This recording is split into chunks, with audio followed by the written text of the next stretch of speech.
అందరికీ నమస్కారం. నవ్యాంధ్ర talent HK TV ఈరోజు అనంతపురం జిల్లా అనంతపురానికి చెందినటువంటి శ్రీ ఉరుముల నాగన్న గారు ఒక అనంతపురం జిల్లాలోనే కాకుండా ఆంధ్ర రాష్ట్రంలోనూ ఇతర రాష్ట్రాల్లోనూ దేశ విదేశాలలో తన ప్రదర్శనలతో ఎంతో అద్భుతంగా అందరినీ మెప్పించి ఎంతోమంది శిష్యగణాన్ని తయారు చేసుకున్నటువంటి ఘనత ఆయనకు ఉంది. అయితే ఆ వ్యక్తితో మనం ఈరోజు ముఖాముఖి కార్యక్రమంలో పాల్గొనబోతున్నాం. నమస్తే అండి నాగన్న గారు. నమస్తే. అలాగే మన ప్రేక్షకుల కోసం మీరు మీ పేరు ఇది పరిచయం చేసుకోండి. నేను ఉరుముల నాగన్నని, అనంతపురం జిల్లా నివాసిని. అయితే నేను ఈ ఉరుములతనం అనేది చిన్నతనం నాకి 12వ సంవత్సరం ఏటా నుంచే నేను ప్రారంభించినాను. నాకు చిన్నతనంలోనే తండ్రి చనిపోయినాడు. ఈ విద్యను నేర్పిల్లంటే మా ఉరుముల వాళ్ళల్లో ఒక ఈర్ష్య ఉండేది. ఏముండేదంటే వాళ్ళ పిల్లలకే బాగుండాలా, వాళ్ళే చెప్పాలా, వాళ్ళే పైకి రావాలా అనే ఈర్ష్య ఉండేది. కానీ మా తండ్రి చనిపోయినప్పుడు నేను ఈ వంశానికి పుట్టిన నేను కులస్తుని, దీంట్లో పట్టుదలగా సాధించాలా, నేను ఈ ఉరుములతనంలో మీ తాత మంచి పేరు ప్రఖ్యాత అయినవాడు, మీ నాయన ప్రఖ్యాత అయినవాడు, అయితే మీరేమి ఇట్లా తయారైనారు అని రాబోయే కాలంలో అంటారు కదా, నాకు గుడికట్లున్నాయి, నేను మా తండ్రితో పాదిరి నేను కూడా ఒక పేరు ప్రఖ్యాతి తెచ్చుకోవాలని ఒక పట్టుదలతో నేను చేసుకుంటాను.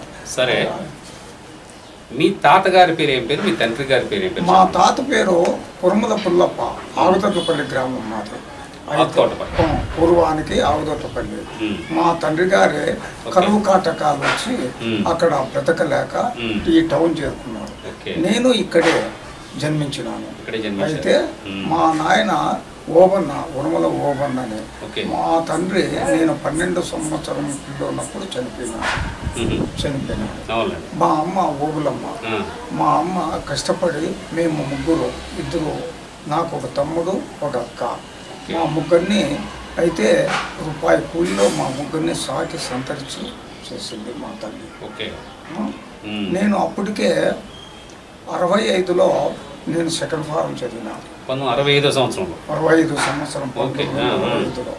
అయితే అప్పటికి మా నాన్న చనిపోతానే నేను ఆ స్కూల్ వదిలిపెట్టేసి నేను ఈ వృత్తిలోకి దిగి మా గుడికట్లకి కొలువు చేసుకుంటా, సేవ చేసుకుంటా, దేవుని సేవకై నేను అంటే పల్లెల్లో మంచి ఉరుములు అనే ఒక కళాకారునికి మంచి ప్రాధాన్యత ఉండేది. అప్పుడు మా కాపులు 3 సంవత్సరాలకు ఒకసారి గురిని ఇవ్వడము, ఆ కట్టలు ఇస్తా ఉండే. ఆ కట్టలు అంటే ఒక 10-15 మూటలు ఒడ్లు వస్తూ ఉండే అవన్నీ దాంతో నుంచి జీవనం సాగుతూ ఉండేది. ఆవులు, గొర్రెలు, ఏదన్నా పెళ్ళిళ్ళు, గొల్లలు కానీ బోయళ్ళు కానీ మా కాపులు ఉన్నారు. పెళ్ళిళ్ళు జరిగితే కడాలు, ఉంగరాలు ఇచ్చేది, వస్త్రదానాలు ఇచ్చేది. అటువంటిది బాగా ప్రాధాన్యతగా ఉంది. అప్పుడు బాగుండేది. సరే, మరి మీ కుటుంబ నేపథ్యం అంటే మీకు భార్య, పిల్లలు ఎంతమంది ఏంటి? నాకు భార్య ఉండాలి. అయితే నాకు ఒక కూతురే. భార్య పేరు కూడా చెప్పాలి. నా భార్య పేరు లక్ష్మీదేవి. నేను తమిళ్లో పెళ్లి చేసుకున్నాను. అయితే మా భార్యకు నాకు ఒక కూతురు. ఆ కూతురు పేరు అక్కమ్మ.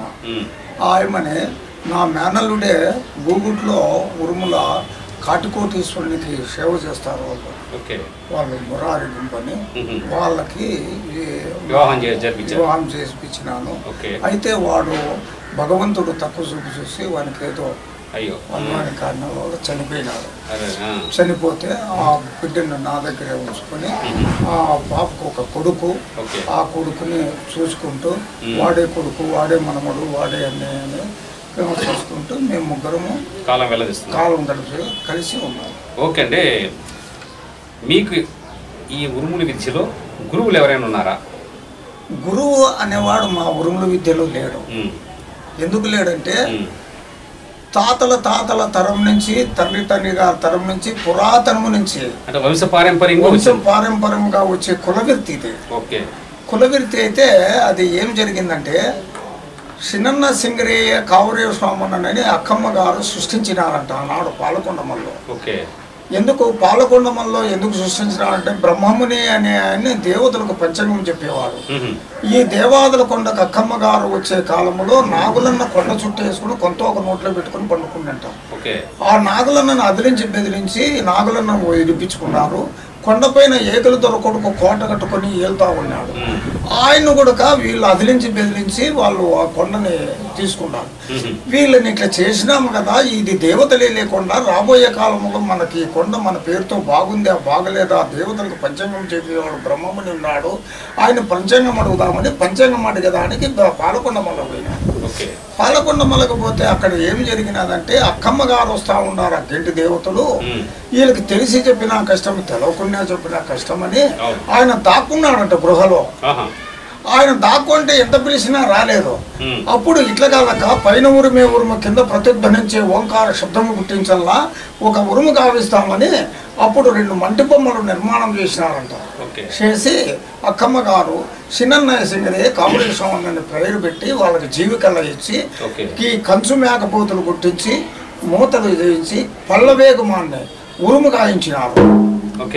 ఈ ఉరుము గాయించి పల్లవేగమాన్ని గాయించి ఈ చర్మాలు మేక చర్మాలు అమర్చి కంచు మేకలు ఈ ఎండిది కొడు పుల్ల బంగారు జిగరు పుల్లని 2 పుల్లలు ఇచ్చినారు. ఇచ్చి నాయన నువ్వు ఉరుము కొట్టన్నాడు. నేను ఎట్లా కొట్టేదమ్మా, మంటి ఎందుకు జన్మించిన వాడు మైపతికుల కోసం మాలవాడిని హీనమైన వాడిని, నేను మీ సేవకు తగను తల్లి అన్నాడు. లేదురా, మేము పుట్టించిన బిడ్డవి మాలో వాడివి అన్నారంట. మాలోవాడివి మా బిడ్డవి, మాలోవాడు మీన్స్ మాలోవాడివి రా అన్నాడు. మాలోవాడివి పోయి మాలవాణిగా చిత్రీకరించి కడజాతి వారి మీద నిర్మాణం చేసి ఈ లోకం. అయితే వాళ్ళు ఏం చేసినారు, అక్కమ్మ గారే మెచ్చి చేసినారు కదా, నేను ఎట్లా తలసల్లా ఎట్లా కొట్టాలా, నేను మిమ్మల్ని ఏ విధంగా నేను ప్రార్థించాలమ్మా అన్నాడు. సరేనాయన నాలుగు తెరిసి బీజాచరం వేస్తామన్నా. నాలుగు తెరిస్తే బీజాచరం వేసినానంట అక్కమ్మ గారు. అమర్తవాకు ఇషవాకు వేదవాకు అని. ఆ అమర్తవాకు ఇషవాకు వేదవాకు వేస్తే నాయన అమర్తవాకు అంటే నువ్వు వాళ్ళు నన్ను కొలిసే భక్తులు నిన్ను ఆదరిస్తారు.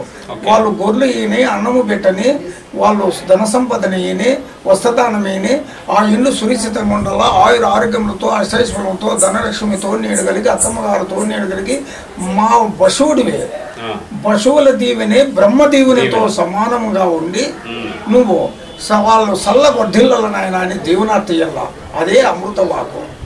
ఇషవాకు నిన్ను ఎవరైనా కూడా దూషించినా మాట్లాడినా కొట్టేకొచ్చినా అప్పుడు దావులు కొట్టేవాళ్ళు, దొంగలు కొట్టేవాళ్ళు, దొంగలు దావులు దావులు. అయితే మమ్మల్ని ఉరుములను కొట్టేలేదంట. దేవుని సేవాంకితులు, దేవుని భక్తులు వాళ్ళని కొట్టరాతురా అనేవాళ్ళు. అయినా ఎవరైనా కూడా నేను దూషలాడే దుశబ్దంగా మాట్లాడినా అయితే మీ నోటంటే విషవాకు రాలేదు. విషవాకు వస్తే తప్పకుండా వాడు నాశనం అవుతాడని. అందుకే అది విషవాకు. వేదవాకు అన్నాడు, నువ్వు అక్కమ్మ గారని 1కి 2, 2కి 3 నన్ను తలిస్తే నీవు చెప్పేదే వేదనమురా అన్నాడు. మాకు ఇప్పటికి కానీ అప్పటికి కానీ మా పెద్దల కాలం నుంచి కూడా గ్రంథం అనేది లేదు, ఒక బుక్ లేదు.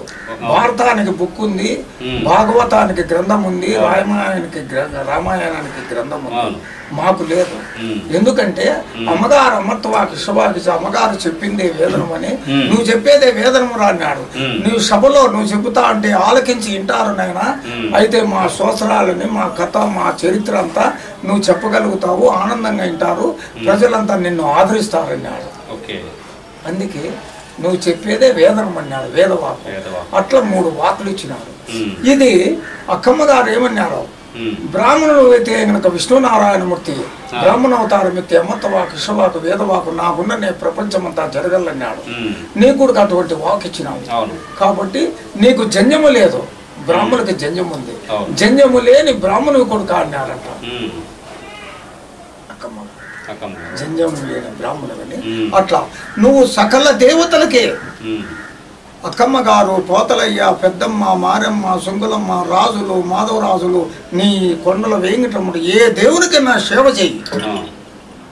అయితే నువ్వు కొట్టే ఉరానికి దేవాన దేవతలు ఉచ్చాటమై ఆనందపడి ఆనంద కేలిలో తూగుతారుడైనా అని వరమిచ్చినారు. అందుకే మేము అన్ని దేవతలకు చేసే అరుకులము. అవును, అన్ని రకాల దేవతలు 12 బిర్ధాములు ఉన్నాయంట. తప్పిటి, తాళము, మేళము, దమ్మిడతము, డోలు, సన్నాయి, ఏమైనా 12 వాద్యాలు. 12 వాద్యాలు 12 బిర్ధాములలో మేటి బిర్ధాముని చూడమన్నాడు. 12 బిర్ధాములలో కూడా మేటి బిర్ధాముని ఈ ఉరుము. అటువంటి ఉరుముని నువ్వు ఉరుము కొడితే నేను వరం ఇస్తా, నువ్వు పరాగు చేస్తే పద్దు లేపుతా అని వరం ఇచ్చినాడంట. అప్పుడు అటువంటి వరం ఇచ్చినా ఈ ఉరుముల వాడు అమ్మగారిని ఒక వరం అడిగినాడు. ఏమడిగినాడు? అమ్మ, నేను మంటి ఎందు పుట్టిన వాడిని, మాషర్ల కొరకోస్తావు, మాలవాడంటారు, ఈనమైన వాడంటారు, కడజాతి వాడంటారు. అయితే నన్ను మంటిలో పుట్టినాడని మర్చిపోయారమ్మా అన్నాడు. నేను మాట్లాడేటప్పుడు, నిన్ను ప్రార్థన చేసేటప్పుడు నా ఎంగిలి తుంపర్లు నీ మీద పడితే ఎంగిలివాడని ఎడమ చేశారమ్మా అన్నాడంట. అమ్మా, అయితే మంటివాడని మర్చిపోయారు, ఎంగిలివాడని ఎడమ చేశారు. నేను పిల్లల్ని బతికించలేక ఒక కాలంలో దొంగతనమే చేస్తాను తల్లి, చెడ్డ పనే చేస్తాను, చాండాల వాడని చెడ్డ చేశారమ్మా అన్నాడు. ఇప్పుడు అమ్మగారు పక్కుమని నది, నాయన నువ్వు తప్పు చేసిన 10 మందిలో నీ మాటే గెలిపిస్తాం నేను. అందుకే ఉరమలోడు ఎక్కడైనా కూడా రెడ్లు కానీ, గౌళ్ళు కానీ, ఈ కాపులు కానీ, తలార్లు కానీ ఏమి నాయన నిన్నే సలహా అడిగేటట్లు వరం ఇస్తాం, నీ మాటే ఆడు జరిగేటట్లు చేస్తాం. నువ్వు తప్పు చేసినా సరేలేదా, ఏదో మనకి ఆయిగాడు బతకలేక ఏదో చేసినాడు, వాడు మనవాడు ఉన్నిలే అని సర్దుబాటు చేస్తాడు. అట్లా వరం ఇచ్చినాడు. చాండాల వాడిని సెడ్డ చేయనడా, ఎంగిలివాడిని ఎడం చేసినాం. నీ ఎంగిలి తుంబర్లు పడితే అదిగో నా బిడ్డ పూలు పుష్పాలు అనుకొని, నా మీద పడిన పూలు పుష్పాలు అనుకొని నా బిడ్డ పులిస్తా ఉన్నాడు అన్నాడు. అమ్మా, నువ్వు రానప్పుడు అయితే కనుక నేను ఆక్రోషంగా కుయ్యరాని కూత, బొంకరాని బొంకు, అరుపురాని అరుపరుస్తాను తల్లి, అప్పుడన్నా నన్ను చెడ్డ చేస్తాడు కదా అన్నాడు. అంటే కుయ్యరాని కూత, బొంకరాని బొంకు అంటే చెడు మాటలు. నీ అమ్మ నీ ఎక్కడ దేవుని ఎక్కడ పోయినావే అని అంటాను. అప్పుడు అయ్యో నా బిడ్డ ఆక్రోషంగా బాధపడతా ఉన్నాడని నేను ఆనందంగా వస్తాను రా అన్నాడంట. అప్పుడు అక్కమ్మ గారు అంత సంతోషపడ్డా. సరే తల్లి మాయమ్మ అన్నీ ఇచ్చినావు, అయితే ఉరుము ఇచ్చినావు తల్లి అన్నాడు. కలిమి లేదు, బలిమి లేదు, ధనము కాదు, ధాన్యము కాదు, ఈ ఉరుము ఇచ్చినాను రా నీకు అని అంటా ఉన్నారు. ఎట్లా తల్లి అన్నాడు.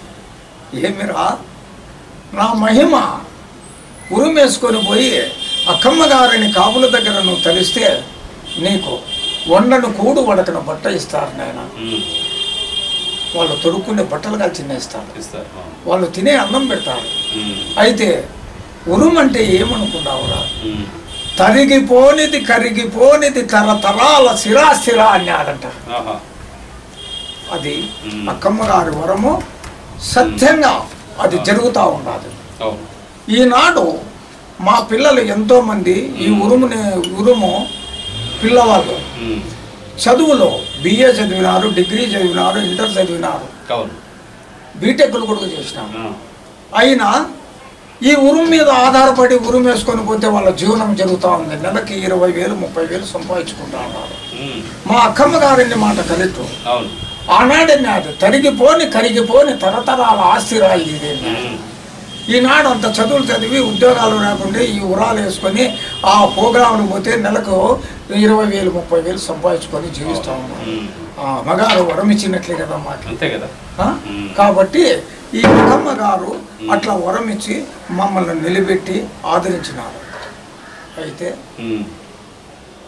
83వ సంవత్సరములో నేను వినాయకుడిని ఈ ఒక దారుతోట వెంకటరెడ్డి గారు వినాయకుని ఉత్సవం చేసినాడు. అనంతపురం జిల్లాలో మొట్టమొదట చేసినాడు ఆయన ఒక్కడే.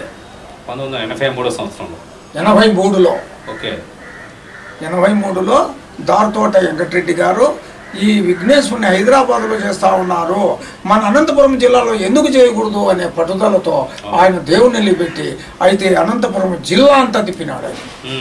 అటువంటి తప్పుడు మేము ఉరుములు 10 ఉరుములు పోయినాం ప్రోగ్రాంకి. 10 ఉరుములు పోయి అక్కడ ఉత్సాహంగా ఆటలాడి చేస్తూ ఉంటే పెద్ద పెద్ద ఆఫీసర్లు వచ్చినారు. అప్పుడు పబ్లిక్ రిలేషన్ ఆఫీసరు ఒక ఆయన అయితే కృష్ణమాచారిని ఒక కళాకారుడు, ఆయన ఆలోచన చేసి ఈ కళా బృందం బాగా ఉంది, వీళ్ళని మనం హైదరాబాద్కు పరిచయం చేస్తే ఎంత బాగుంటుంది, మన రాష్ట్రంలో ఈ ఉరుములు ఉన్నారు అనే ఒక గుర్తింపు తెస్తాము అని చెప్పి వాళ్ళ కృషి వల్ల ఆ డిపిఆర్ఓ గారు ఆ కృష్ణమాచారి గారు మమ్మల్ని హైదరాబాద్లో జానపద కళా నృత్యోత్సవాలు జరుగుతూ ఉన్నాయి. అక్కడ నవంబరు 11న రాష్ట్ర స్థాయి జానపద కళా ఉత్సవాలకి నన్ను ఎంపిక చేసినాము. ఎంపిక చేసి అప్పుడు మేము పోతే ఢిల్లీ హోంమంత్రి షేదీ గారు, అప్పుడు కోట్ల విజయభాస్కర్ రెడ్డి గారు ముఖ్యమంత్రి ఉండేవారు. అప్పుడు జమున రమణ అని జమున భక్త రమణ రోజా రమణ గారని ఆయన ఢిల్లీలో ఒక కళాకారుల సంస్థకు అధినేత ఆయన గారు మమ్మల్ని శంకరాపురం సోమయాసులు గారు వీళ్ళంతా కలిసి ఆ స్టేజి నిజామా కళాశాల మైదానములో అక్కమ్మ గారు సేవ చేసేవాడిని. నేను ఈ ఉరుము కొడితే వరం ఇస్తామన్నారు. అమ్మగారు నేర్పించినారు, అక్కక్క నుజూడి బిబ్బ్యాట, చిన్నక్క నుజూడి బిబ్బ్యాట అని అట్లా వాయిద్యాలు కొట్టి నేను ఆ ప్రోగ్రాం చేస్తుంటే వాళ్ళు మెచ్చి శంకరాభరణం సోమయాసులు గారు పూలారం వేసి శాల్వా కప్పి, నాగన్న ఏ జన్మలో ఏ పుణ్యము చేసుకున్నావో దొరకునా ఇటువంటి సేవ నీ పద అని పాట పాడి పూలారం వేసి సత్కరించినారు షేదీ గారు, కోట్ల విజయభాస్కర్ రెడ్డి గారు. అప్పుడు మా అమ్మగారు, నీకు ఎక్కడ పోయినా గౌరవం ఉంటుందప్ప, నిన్ను సమాజంలో నేను గౌరవ మర్యాదలతో కీర్తితో నిలబెడతానని ఆనాడు వరం ఇచ్చినాడు. ఈనాడు ధన్యమైందని. అట్లా అప్పటి నుంచి నేను హైదరాబాద్కి పరిచయం అయ్యి హైదరాబాద్లో ఆ తెలంగాణ 9 జిల్లాలు తిరిగినాము. అప్పట్లో ఇందిరాగాంధీ గారు ప్రైమ్ మినిస్టర్గా ఉన్నారు. కళాకారులకు మంచి ప్రోత్సాహం ఉండేటువంటిది అప్పుడు. అయితే ఆ 9 జిల్లాలు మళ్ళా తంజాపూర్ వారు పిలిపించినారు. ఈ ప్రదర్శన చూసి అక్కడ ప్రదర్శన ఇచ్చినాము, చాలా బాగుందన్నారు. మళ్ళా సిక్కిం కేరళ కేరళ ముఖ్యమంత్రి నయార్ అని ఆయన పిలిపించి ఆయన సరే అని మా ప్రదర్శన చూసి మెచ్చుకొని పెద్ద ఇండియా గ్లోబ్ ఇచ్చినాడు ప్రజెంటేషన్. ఆయన మరీ ఏం చేసినాడు, సిక్కిం స్టేట్ 95లో సిక్కిం పోయినాం. సిక్కింలో గాంటాక్లో మన 97లో నోనుకున్నాను. అక్కడ శివశంకరం గారని మన రాష్ట్రంలో ఆయన గవర్నర్గా ఉన్నాడు అక్కడ. శివశంకరం ఆయన కూడా మా ఆంధ్రప్రదేశ్ కళాకారులు చాలా బాగా చేసినారని నాకు మంచి ప్రజెంటేషన్ ఇచ్చి సత్కరించి అక్కడ శాల్వా కప్పినారు. అక్కడి నుంచి మళ్ళా మన ప్రభుత్వము ఎన్టీ రామారావు గారు వచ్చి లలిత కళా తోరణంలో ఆయన కూడా మమ్మల్ని సత్కరించి కళాకారుడు నా సోదరుడు వచ్చి కౌగిలించుకున్నాడు. ఎంత ఆనందమైందంటే ఆనందం. అని ఆ ట్యాంకు బండ పైన రెండో రామారావు గారు దిగిపోయినాక ముఖ్యమంత్రి అయినాడు చంద్రబాబు నాయుడు. అప్పుడు ట్యాంకు బండ పైన మమ్మల్ని సత్కరించి అక్కడ కూడా సన్మానం చేసినాడు. తర్వాత సిక్కిము, గాంటాకు, మద్రాసు వాళ్ళు, ఈ మద్రాసు దక్షిణ చిత్ర వాళ్ళు గుర్తించి వాళ్ళు కూడా సన్మానించి 3 ఏళ్ళకు ఒకసారి ఖచ్చితంగా పిలుస్తారు, ప్రోగ్రాంలు ఇస్తాము, వస్తూ ఉంటాము దక్షిణ చిత్ర వాళ్ళు. అట్లా ఈ కళలో నా సోదరులు బాగుండల్లా, మా ఉరుములకు పైకి రావాలా, మేము అట్టడుగున ఉన్నాము, మమ్మల్ని గుర్తింపు లేకుండా ఉన్నాము కాబట్టి మా ఉరుములు పైకి రావాలని ఎక్కడ పోయినా ఉరుములు అంటానే అనంతపురం జిల్లా అనేటట్ల పేరు తెచ్చిన. మా ఉరుముల కళాకారులకి ఇండ్లు లేవు, పేదవాళ్ళు ఏదో ఈ పెన్షన్లు లేవు అని డిపిఆర్ఓ గారితో అయితే ఈ అక్కడ జగన్మోహన్ రెడ్డిని హైదరాబాద్లో ఉండే ఆయన గారు నాగన్న గారు మీ కళాకారులు పేదవాళ్ళు ఎంతమంది ఉంటే అంతమందికి నేను పెన్షన్ శాంక్షన్ చేస్తాను అన్నాడు అని రాజశేఖర రెడ్డి గారి పీరియడ్లో రాజశేఖర రెడ్డి గారు ముఖ్యమంత్రిగా ఉన్నప్పుడు నేను అక్కడ రవీంద్ర భారతిలో ప్రోగ్రాం ఇచ్చినాను. ఆ ప్రోగ్రాంకి ఈ తాడుపత్రి దివాకర్ రెడ్డి గారు మినిస్టర్గా ఉండేటప్పుడు అప్పుడు ఆయన వచ్చినాడు. ఆయనకి మేము విన్నవించుకున్నాము. అయితే వారి సహకారంతో 10 మందికి ఈ ఉరుముల కళాకారులకు పెన్షన్ తెప్పించిన కొంతమంది నా తోటి ప్రోగ్రాములకు వచ్చి మా ఎంట ఉండి సహకరించిన వారికి ఆనాడు అంటే 2000లో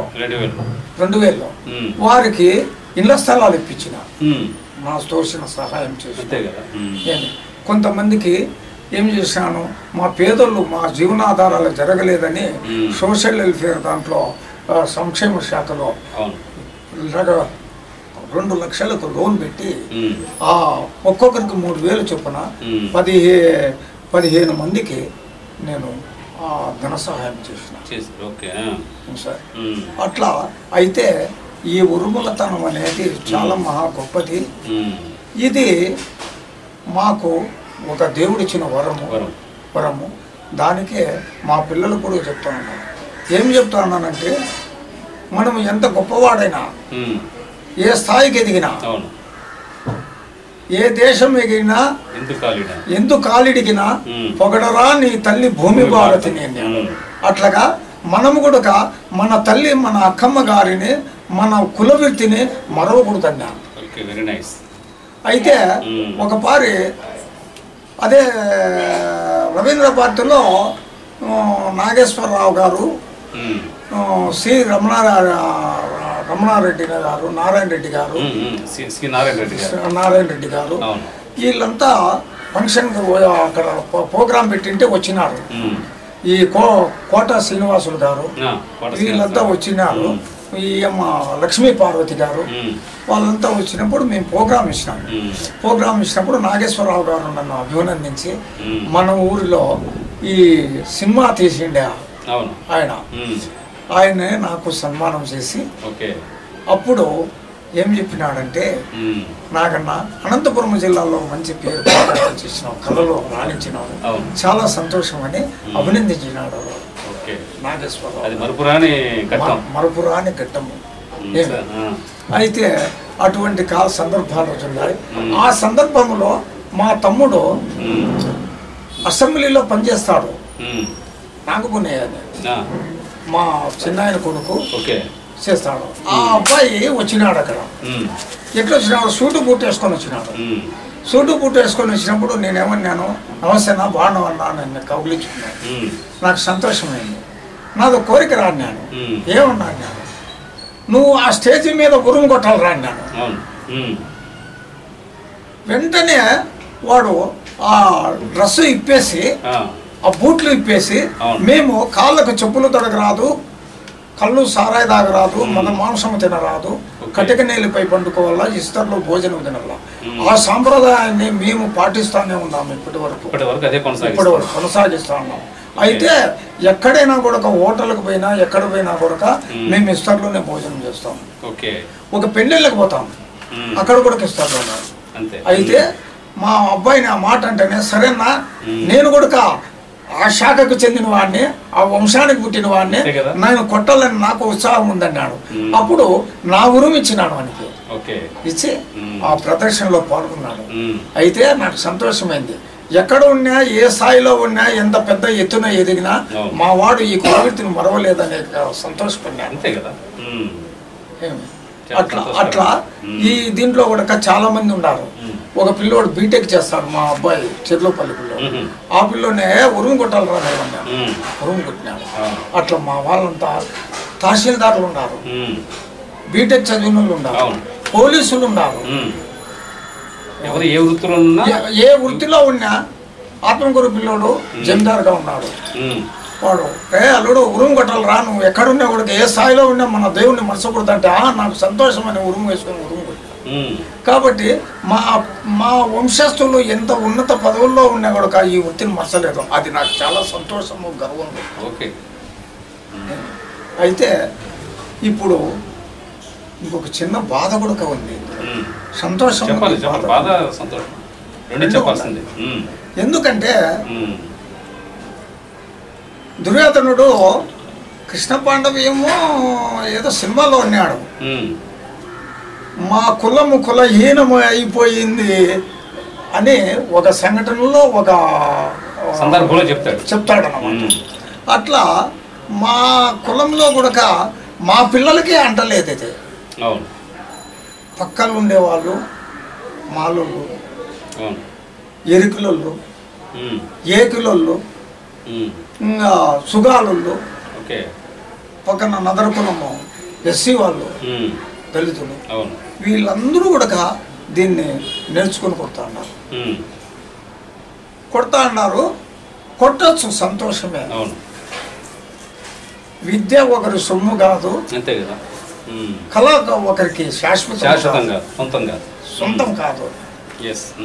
అయినా మమ్మల్ని కించపరిచి మాట్లాడరాదు, అంతే కదా. అది నాకు బాధ. ఎందుకంటే చేసేదే మా వృత్తి, నాది. నా వృత్తికి నువ్వు ఆశించి అడ్డము దూరి నువ్వు వచ్చి నువ్వు నేర్చుకొని నువ్వు ప్రాధాన్యత అయినావు.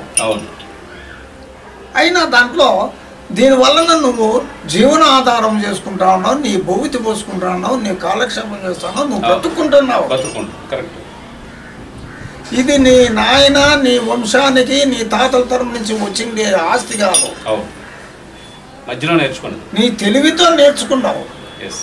నేర్చుకొని నాకేదో అబ్బిందప్ప, నాకేదో వచ్చింది, దీన్ని నేను నేర్చుకున్నాను, దీన్ని సద్వినియోగం చేసుకొని అందరికీ పోదామన్నాడు. బెలుగుప్పలో సుఖాలోడు కొడతా ఉన్నాడు. వాడు ఏమంటాడంటే, అన్నా మీదేనన్నా ఇది వృత్తి, నాకు జీవనాధారము, నా పిల్లల్ని బతికిస్తా ఉందన్నాను మొక్కుతాడు. సంతోషం. బండ మీద పల్లిలో ఉరుమడికి పోయాడా నాగరాజు అని ఒక కురువల పిల్లోడు నేర్చుకున్నాడు. వాడు ఏమంటాడు, మామా మీదే మామా, మీ వృత్తిని నేర్చుకోగా నేను నా పిల్లల్ని బతికిస్తున్నానన్నా. సంతోషం. ధర్మారంలో ఏకుల పిల్లోడు కొడతా ఉన్నాడు. సంతోషమే. అయితే మడకసీర కాడ అక్కడ హరిజనులు మాదిగోడు ఎస్సీ వాళ్ళు కొడతా ఉన్నారు. వాళ్ళు ఏమి చేసినారు, నేను దానికి పోయింటే ఏది పెనుగొండ అవతల ఒక పల్లికి ప్రోగ్రాం పోయినాను. వాళ్ళు దారిలో ఉన్నారు. ఏ ఊరినైనా అన్నారు. నాది అనంతపురం జిల్లా ఉరుము నాగన్న అన్నారు. నాగన్న గారు మేము పద్యాలు విన్నాము, మీరు క్యాసెట్ చేసినారు, బాగా పాడినారు, మీరు గొప్ప కళాకారులు అని అభినందించినారు, గౌరవించినారు. వాళ్ళు ఏమన్నారంటే, మీరెవరు పా, ఎక్కడ మీ గుడి కట్టేవి, మీ సాంప్రదాయం అన్నా, మేము ఎస్సీలో నేర్చుకున్నాము, ఏదో నేర్చుకున్నాము, మేము దీన్ని చేసుకుంటా ఉన్నామన్నా. అయితే మమ్మల్ని తక్కువగా చేయొద్దని, మీరు కూడా పిలిస్తే మేము సహకరిస్తామన్నా. నాకు సంతోషమైంది. అయినా వాళ్ళు తక్కువలైనా ఎంత వినయ విధేయతగా ఎంత పద్ధతిగా మాట్లాడినారు అనేది. అట్లా నేర్చుకున్న వాళ్ళు గౌరవంగా పద్ధతిగా మాకు జీవనాధారం, మా పోషణాధారం జరుగుతుందని మాకు అనుగుణంగా మమ్మల్ని గౌరవిస్తూ మీరు మెలుసుకోవాలా అనే ధోరణ నాది. అయితే ఇంత ఈ కార్యక్రమాలు జరుగుతున్నాయి కదా, ఇన్ని కార్యక్రమాలు జరుగుతున్నాయి. అయితే ఈ ఉరుములోడు ఎవరన్నా కానీ గర్వపడకూడదు, అహంకారపడకూడదు. అరికాలకి పెద్దోళ్ళు అంటారు, అరికాలకి నాలుగు సాపుకొని అణిగి మణిగి భయభక్తులతో బ్రతకలు ఉన్నాయి. మా పెద్దల కాలం నుంచి అట్లా అణిగి మణిగి భక్తులతో. అయితే పెద్దోళ్ళు రెడ్లు కానీ కర్ణాలు కానీ ఆ కాలంలో పెద్దోళ్ళు ఉంటే వంగిపోయేవాళ్ళు, వంగి నడిచేవాళ్ళు. అట్లా ఉండే మా పెద్దలకి గౌరవం. అబ్బా మీ నాయన ఉండే మీ తాత ఉండే ఆహా ఎంత పరాక్రశాలి ఎంత మనగాడైనా ఎంత వినయ విధేయత లే ఈ 10 పల్లెల్లో మీ నాయన పేరు అంటాను ఎందుకు వాళ్ళ మంచితనంతో ఆ విధంగా తెచ్చినారు. కాకపోతే ఇప్పుడు నేర్చుకున్న వాళ్ళు చాలా గర్వపడుతూ ఉన్నారు. యువత వాడు ఏమంటాడంటే నా కాటికి మనగాడు లేడు, నా కాటికి పాలేగాడు లేడు అంటాడు. ఒకడేమంటాడంటే మీసం దూగుతాడు, ఒకడేమంటాడు కాలు దూగుతాడు. అయితే ఉరములోనికి అది తర కాదు. కాలి దువ్వి మీసము దువ్వి తొడగొడితే ఆ కళాకారుడు ఎట్లుండాలంటే 33 విద్యలు 64 కళలు ఆరితేరిటల్లా ఆరితేరి వాడు ఆటికి వానికి జంకనమాట. తొడగొట్టి మీసము దువ్వి వాడు పరాక్రశాలిగా చేస్తే నా కాటికి ఇంకా పైవాడు విద్య నేర్చిన వాడు ఉన్నాడేమోనని జంకంట వాడికి. 64 కళలు 33 విద్యలు నేర్చిన వాడికి. కాకపోతే వీళ్ళకందరికీ నేను అనుకునేది మీరేమన్నా అనుకోండి ఓనా మహా అనే రాదు. శంకరాపురం సోమయాజులు గారు అదే నిండేదండి. నాగన్న గారు చాలా సంతోషము, దేవుని సేవాంకితుడు, నువ్వు నేర్చిన విద్యను నాకు ఆనందమైంది. కానీ మనం నేర్చవలసింది ఎంతో ఉంది, ఇంకా మనం ఓనా మహాల్లోనే ఉన్నాము నాయన అన్నాడు. అంత గొప్ప కళాకారుడు, అంత పెద్దవాడు ఆయన. ఓనా మహాలునే నేర్చుకుంటే దాంట్లోనే ఓటో క్లాసులోనే ఉన్నాము నాయన అని చెప్తే నాకు ఎంత ఆనందం, ఎంత ఆలోచన వచ్చింది అనుకున్నాను. ఆహా ఇంత పెద్ద కళాకారుడు, ఇంత యోగపరుడు, విద్వాంసుడు, కళాకారుడు అంతటి ఆయన మహానుభావుడే ఓనామాల్లో ఉన్నాము నాగన్నండి అని నేను ఆడున్నాను. ఓ కాడే కూర్చుంటా నా మహాకాటికి పోలేదు కదా అని అట్లా మహానీయులు ఎంతోమంది. అయితే గుగుట్లో మురారుండే పెద్దస్వామి కాటికోటీశ్వరుడు సిల్లారపల్లి కాటిములో పెద్దస్వామి మురారి అని చేతులెత్తి ముక్కేవాళ్ళు. ఈనాటికి కూడా కాపులు రెట్లు రైతులు. కదిరిలో ఓబులేస్ అని ఉండే, వంకరకుంట ఓబులేస్ అని. కదిరి నరసింహస్వామికి ఆయన ఉరుమేసుకొని స్తోత్రం చెబితే బాబునులే బ్రష్మన్నా కూడా దూరంగా ఉండంటే ఏందయ్యా స్వామి నేను ఉరుము కొడితే వరం ఇచ్చినాడు, నా ఇంట కదిరి వచ్చినాడు, పెంచిల దుర్గమ విడిసి కదిరి కదిరి లేదు, కుటాకూల లేదు, అరండి అడవి ఉండదు. ఇక్కడ సండ్రమాన 7 కోమెల పుట్లో పిడి తక్కువ నల్లమూడు గుజ్జరాయి పుట్టినాడు స్వామి, నువ్వు పోయి చూడుపోవయ్య నల్లమూడు గుజ్జరాయితో పోయిపోయినాడు. అట్లా గుర్తులు చెప్పినాడు ఆయన. ఈ ఉరుమల రామన్న ఉన్నాడు, ఆయన ఈనారాయణ స్వామికి మహాభక్తుడు. ఆయన ఎంత దూరం అన్నా పోనీ బస్సు ఎక్కేది లేదు, కాలినడకతోనే పోయేది, ఇస్తర్లోనే భోజనం తినేది, మహాశక్తిమైన అటువంటి వాళ్ళు. ముస్తూరు ముసలప్పని ఉండారు. ఆయన కాటుమే స్వామి పద్యం చెప్తే కాటుమే ఆనందంగా దుంకేవాడు. ఏమైనా కాయత్రేది కళ్యాణదుర్గమ్మ దొడగట్టు పాపన్ననే, దొడగట్టు పాపన్న స్వామి రాలేదు. ఏమి పాపన్న అంటే స్వామి రాలేదా ఆనాడు ఏంటి కొరం ఇచ్చినాడంట అని ఉరుము కొట్టి కథలంటే కదవాలంట పాలికి. ఒర్లి ఓబులేషన్ ఉండే ముద్దినేనిపల్లి అక్కమ్మ గారు గుడికట్టు వాళ్ళది ఒర్లి ఓబులేషన్.